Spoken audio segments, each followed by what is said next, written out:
Lord and I have been friends for a mighty long time. Give me a little snap, a little clap or something. Bell, leaving him never ever really crossed my mind.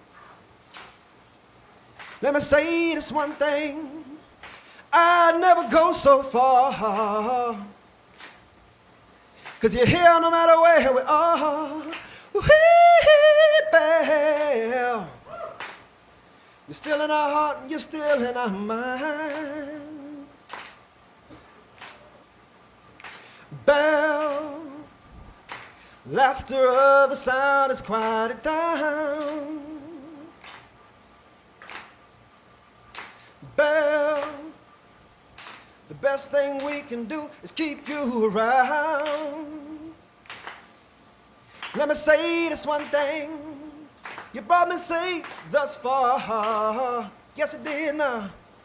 Through many junky country bar. Bell, you're still in my heart and you're still in my mind. There once was a woman from New Orleans.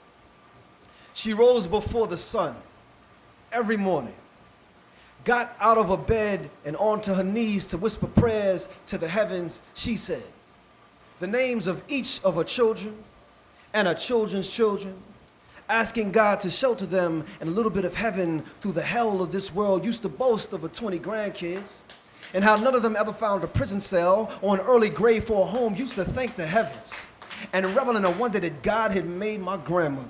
Was all pride and praise and proverbs, all grace and gospel and glory, with a little splash of diva, top her dignity, but still down home enough to return from church service, take off that leopard print tam and that tweed blazer, hanging up next to that red siren of a hat she wore only on special Sundays, throw on an apron, and make holy sanctum of that kitchen.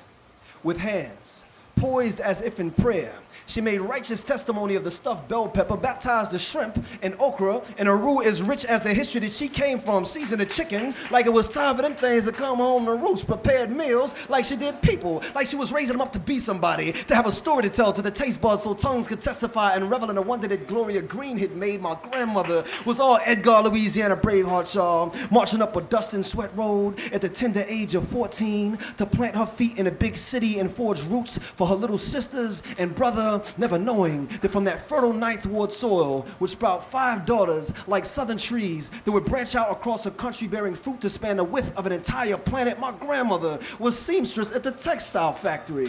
What they mistook for a poor brown girl at the limits of some company's sewing machine was in fact a weaver of miracles, threading together the fabric of her children's tomorrows. My grandmother was alchemist of the dollar out of 15 cents. Is only an 8th grade graduate in the neighborhood of nouveau black bourgeoisie could possibly know how. Was count the money slowly, huh? Give unto Caesar what is Caesar's.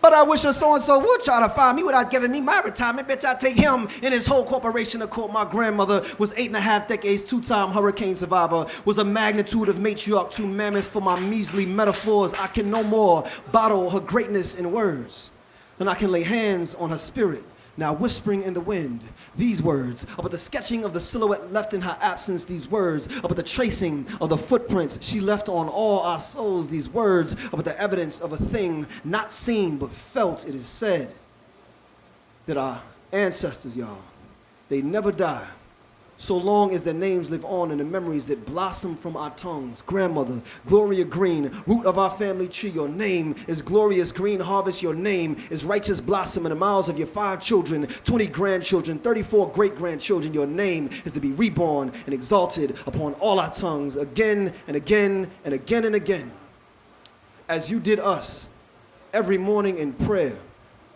before the sun rose. Make some noise for the poet of Scribe. Thank y'all. Quess. Much love. Come see about me. Keep it going, keep it going, keep it going, keep it going, keep it going. Show some love.